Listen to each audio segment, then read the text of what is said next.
ഈശ്വര, ചേട്ടാ എന്താടാ ചേട്ടാ, ചേട്ടൻ വല്ല പിടുത്തം കിട്ടിയ? നീയല്ലേ എന്റെ കൈ കയറി പിടുത്തം വിട്ടത്? അതല്ലെന്ന്, അവൾ വന്ന് കുഞ്ഞുമായി മുറിയിൽ കയറി. ഉടനെ കുഞ്ഞു കരച്ചിൽ നിർത്തി. അതിന്റെ വാ പൊത്തിപ്പിടിച്ച് കാണും. ഛേ, അതൊന്നും അല്ലെന്ന്. അംബിക വിചാരിച്ചിട്ട് നടക്കാത്തത് ഹേമ വന്നപ്പോൾ പെട്ടെന്ന് നടന്നു. അതെങ്ങനെ സംഭവിച്ചു? അതിന്റെ വായു വല്ലതും കുത്തി കയറ്റി കാണും. കറക്റ്റ്. അപ്പൊ ഞാൻ വിചാരിച്ചത് കറക്റ്റ്. നീ എന്ത് പൊട്ടത്തരാടായി പറയണേ? ചേട്ടൻ വക്കീലാണെന്ന് പറഞ്ഞിട്ട് ഒരു കാര്യമില്ല. ചേട്ടാ, അവൾ എന്തായിരിക്കും കുഞ്ഞിന്റെ വായിൽ വെച്ചു കൊടുത്തത്? വല്ല തുണി കഷ്ണമായിരിക്കും. തുണി മണ്ണാൻ കേട്ട. ചേട്ടാ, അവളുടെ കയ്യിലുള്ള എന്തെങ്കിലും ആയിക്കൂടെ? ഓടാ വേണ്ട, അവളുടെ ഒന്നും ഉണ്ടായിരുന്നില്ല. ഞാൻ പ്രത്യേകിച്ച് ശ്രദ്ധിച്ചതാ. ഓ ചേട്ടാ, വേറെ ചിലതില്ലേ? എന്ത്? ഓ, സ്വന്തം ചേട്ടനായിപ്പോയി. അല്ലെങ്കിൽ തുറന്ന് പറയാമായിരുന്നു. ചേട്ടൻ അല്ലാന്ന് വിചാരിച്ചോ? വക്കീലാണെന്ന് കരുതി തുറന്നു പറ. മിൽമ. അയ്യേ, മിൽമയുടെ കവർ ആരെങ്കിലും കുഞ്ഞിന്റെ വായി വെച്ചു കൊടുക്കൂടാ? പ്ലാസ്റ്റിക് അല്ലടാ മണ്ട. എന്തിന് എന്തിന് ഹേമ അത് ചെയ്യണം?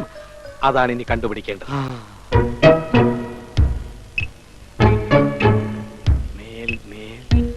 ഫീമെയിൽ. താങ്ക്സ്. നമ്മൾ ഉദ്ദേശിച്ചത് തന്നെ. ഹേമയ്ക്ക് ആൺകുഞ്ഞും അംബിയയ്ക്ക് ജനിച്ചത് പെൺകുഞ്ഞും. മതി, ഇത്രയും മതി. ഇനി നമുക്ക് കളിക്കാം. ഒരു കളിയും വേണ്ട. നമുക്കിത് നേരെ അമ്മയുടെ അടുത്ത് പറയാം. അങ്ങനെ വെറുതെ എന്ന് പറഞ്ഞാ പോരാ. ആ നാറിക്കും അവന്റെ കൂട്ടുകാരൻ നാറിക്കും കണക്കിന് കൊടുക്കുകയും വേണം. നീ പാടാ.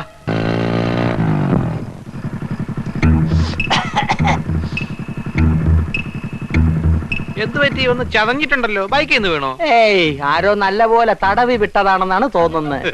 കയ്യിലിരിപ്പാതല്ലേ. നാട്ടുകാരടുത്ത് ഓമനിച്ചില്ലെങ്കിലല്ലേ അത്ഭുതമുള്ളൂ. ആ ഫ്രണ്ട്ഷിപ്പ്, ഇതാണ് ഫ്രണ്ട്ഷിപ്പ്. പോകുന്നത് ഒരുമിച്ച്, വരുന്നത് ഒരുമിച്ച്, തല്ലുകൊള്ളുന്നത് ഒരുമിച്ച്. അയ്യോ, എന്തിനാ? കുഞ്ഞിനെ ജനിപ്പിക്കുന്നവരെ ഒരുമിച്ചല്ലേ? അതെ. കഷ്ടം.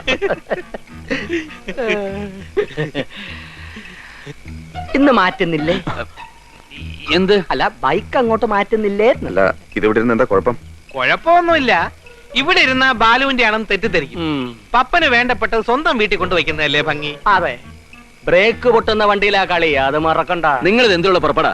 ചിലക്കാതെ പോയി കിടന്ന് ഉറങ്ങാൻ നോക്ക്. ഞങ്ങൾ അങ്ങനെ അങ്ങോട്ട് ഉറക്കി കിടത്താന്ന് വിചാരിക്കണ്ട. ഇനി ഞങ്ങൾ ഉണർന്നേനിരിക്കും. നിനക്കും ഇനി ഉറങ്ങാൻ പറ്റും തോന്നുന്നില്ല. വീടും കൂടി ഇല്ലാതെ എവിടെ കിടന്ന് ഉറങ്ങാൻ? അതെ. പപ്പ വന്നേ.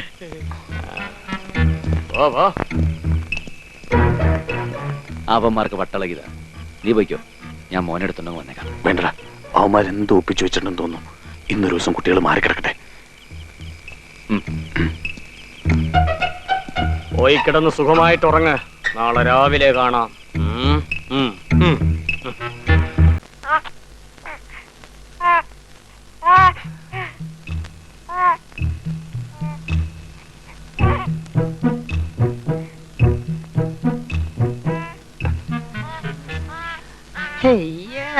കിടക്കണ 50 ലക്ഷം കാറും.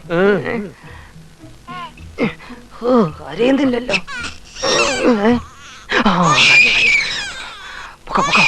വാടാ.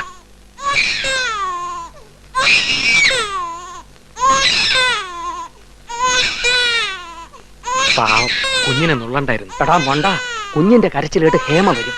അവള് വന്ന് കുട്ടിക്ക് പാൽ കൊടുത്തോണ്ടിരിക്കുമ്പോൾ അത് അമ്മയെ കൂട്ടിക്കൊണ്ടുവന്ന് കാണിച്ചു കൊടുക്കണം. എന്നാലേ നമ്മൾ പറയുന്നതിൽ അമ്മയ്ക്ക് വിശ്വാസം വരൂ. അംബിക,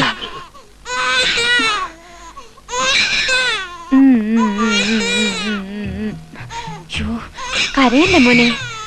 വാവോ.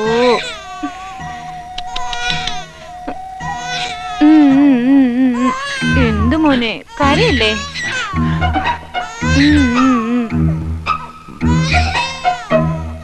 അംബികേ, കുഞ്ഞ് കരയെന്ന് കേട്ടില്ലേ? പാല് കൊടുക്ക്. അമ്മേ, അമ്പി എവിടാ? കുഞ്ഞിന് പാല് കൊടുക്കാൻ പറ. അതൊക്കെ പറയാം. അമ്മിങ് വന്നേ, അച്ഛനെ വന്നേ. എന്താടാ പറയാം, വാ. കുഞ്ഞ് കരയുന്നു.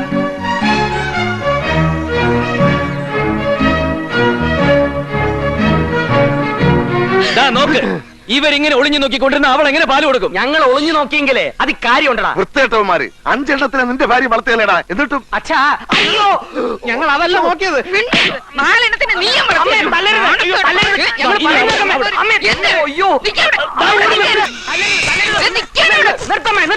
ഞങ്ങളെ തല്ലാനും കൊല്ലാനും വരുന്നതിനും അമ്മ ഒരു കാര്യം മനസ്സിലാക്കണം. എല്ലാവരും ചേർന്ന് അമ്മയെ ചതിക്കുകയാണ്. ഒരു ആൺകുഞ്ഞ് ജനിച്ചെന്നും പറഞ്ഞ അമ്മ തുള്ളി ചാടുകയാണല്ലോ. എന്താ ഒരു കാര്യം അറിഞ്ഞോ? ഈ വീട്ടിൽ ആൺകുഞ്ഞ് ജനിച്ചിട്ടില്ല. പിന്നെ അവളുടെ കയ്യിലിരിക്കുന്ന പെൺകുഞ്ഞാണെന്നാണോ നീ പറയുന്നത്? അത് ആൺകുഞ്ഞ് തന്നെയാ. പക്ഷെ ഇത് ഇവിടുത്തെ കുട്ടിയല്ല, പപ്പന്റെ ഹേമയുടെ കുട്ടിയാ. ഒരുമാതിരി വൃത്തിയായിട്ട് പറയരുത്. നീ കളിച്ചതൊക്കെ മതിയടാ. ഞങ്ങൾ ആശുപത്രി പോയി എല്ലാവരും അറിഞ്ഞു. അമ്മ ഇങ്ങോട്ട് മാറിക്കേ. ഏത് ആശുപത്രിയില് മിണ്ടിപ്പോരുത്. അസൂയാണമ്മേ അസൂയ. ഇവിടെ ആൺകുഞ്ഞ് ജനിച്ചപ്പോ മുതൽ തുടങ്ങിയത് ഇവർക്ക് ഈ അസുഖം. എന്നിട്ടിപ്പോ ഓരോ നുണക്കഥകളും കൊണ്ട് വന്നിരിക്കുന്നു. നുണക്കഥ ഉണ്ടാക്കുന്ന ഇവനാ. അമ്മേ, അമ്മ ഞങ്ങൾ പറയുന്നത് വിശ്വസിക്കണം. നീ മിണ്ടി പോരുത്. രണ്ടാളും എന്റെ കണ്ണുമുപ്പി കണ്ടുപോരുത്. ഇറങ്ങി പോടാ. അമ്മേ ഇറങ്ങി പോകാനേ പറഞ്ഞത്. ഇപ്പോ എങ്ങനെയുണ്ട്? അതാണ് ഈ ഉറുമീസ്. മുതലാളി എന്തൊക്കെ ചെയ്തു? വിരട്ടി, ആളെ വിട്ട് തല്ലിച്ചു. എന്നിട്ട് വല്ല ഗുണവുമുണ്ടായോ? ഇനി നോക്കിക്കോ, പപ്പരാജനല്ല അവന്റെ അപ്പൻ രാജനായാലും നമ്മൾ വരച്ച വരയിൽ നിൽക്കും. അതാണ് ഉറുമീസ്. ഉറുമിയായാലും കൊള്ളാം, ചുരുകിയായാലും കൊള്ളാം. പറഞ്ഞ കാര്യം നടക്കണം.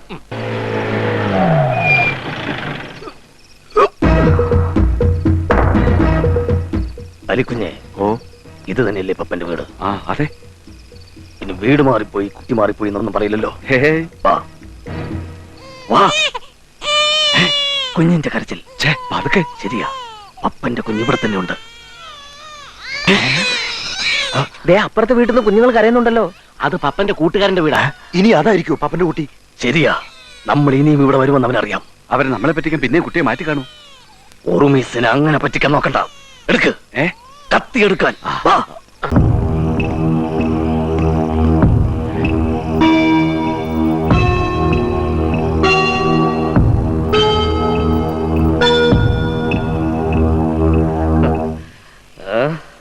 ഇതെന്താണോ ഉറുമീസ് ഈ കാണിച്ചിരിക്കുന്നത്? ഇത്രയും പിള്ളേരോ? അവിടെ അടുത്തുള്ള മുഴുവൻ കുട്ടികളുമുണ്ട്.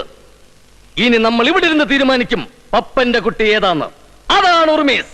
ആ പ്രദേശത്ത് ഇത്രേ ഉള്ളായിരുന്നോ? വേറെ കുട്ടികളൊന്നും ഉണ്ടായിരുന്നില്ലേ? ഉണ്ടായിരുന്നു. ഒരു കുട്ടി കൂടി ഉണ്ടായിരുന്നു, നാരായണൻ കുട്ടി. ആ കുട്ടിയെയും കൊണ്ടുവന്നിട്ടുണ്ട്. അലിക്കുഞ്ഞെ, അവന്റെ കെട്ടഴിക്ക്. ശബ്ദിച്ചു പോകരുത്, കൊന്നുകളയും. പറയടാ, പപ്പന്റെ കുട്ടി ഏതാ? തൊട്ടിലുണ്ട്.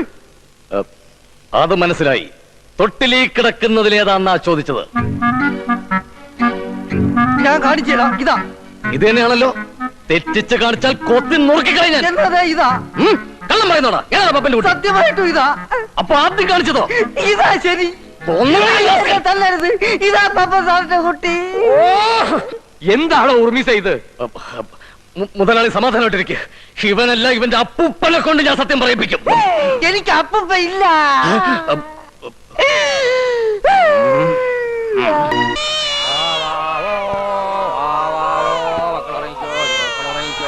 വീരപ്പന്റെ കഥ ഇറങ്ങിക്കോ.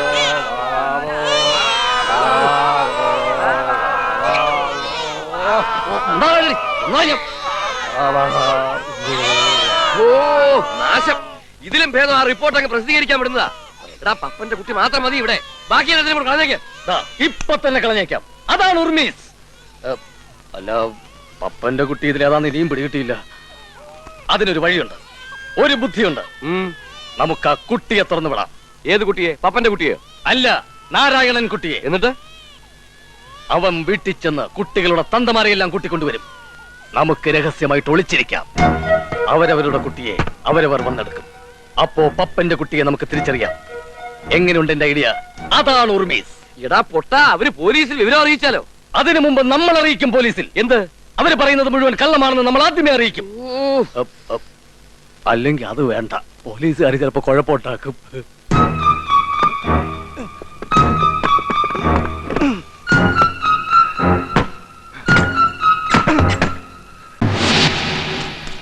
മുതലാളി അവര് വരുന്നുണ്ട്. ആ നാരായണൻകുട്ടി എല്ലാരും കൂട്ടിക്കൊണ്ട് വരുന്നുണ്ട്. കണ്ടോ, ഞാൻ പറഞ്ഞില്ലേ, പോലീസിൽ അറിയിക്കാനൊന്നും അവർക്ക് ധൈര്യം ഉണ്ടാവില്ല. അവന്മാര് നേരിട്ട് തന്നെ വരും. ഇനി എന്ത് ചെയ്യണമെന്ന് നീ പറയുന്നത്? നമുക്ക് ഒളിച്ചിരിക്കാം. അതായത് അവർ വരുന്നു, കുട്ടികളെ എടുക്കുന്നു. പപ്പൻ എന്തായാലും സ്വന്തം കുട്ടിയല്ലേ എടുക്കൂ. അപ്പോ നമ്മൾ അവരെ പിടികൂടുന്നു. വാ.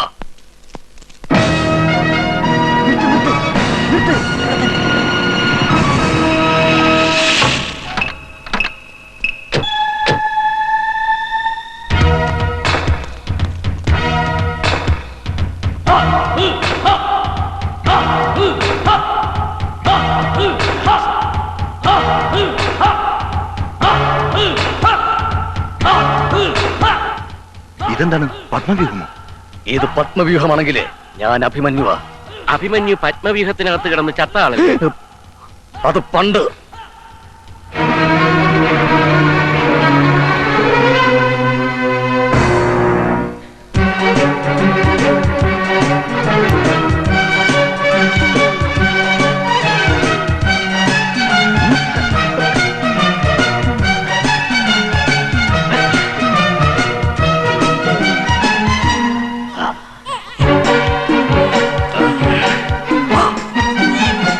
നിൽക്ക്.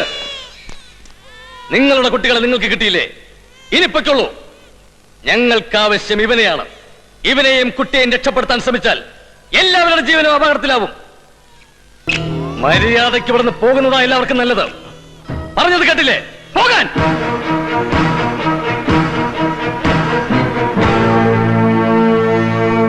നിന്റെ കുഞ്ഞിനെ അങ്ങോട്ടും ഇങ്ങോട്ടും മാറ്റിക്കിടത്തി ഈ ഉറുമീസിനെ പറ്റിക്കാന്ന് വിചാരിച്ചല്ലടാ. മുതലാളി, ദേ ഇവന്റെ കയ്യിലിരിക്കുന്ന കുട്ടിയാണ് ഇവന്റെ കുട്ടി. കുട്ടിയെ വാങ്ങിച്ചോളൂ. അങ്ങോട്ട് കൊടുക്കണം. എടാ ബഹളം ഒന്നും വെക്കണ്ട, കുഞ്ഞിനെ അവൻ തന്നോളും. അയ്യൊന്ന് പൊയ്ക്കോ. എടാ ഉറുമീസേ, ഇത് കുട്ടിയല്ല, ബൊമ്മയാണ്.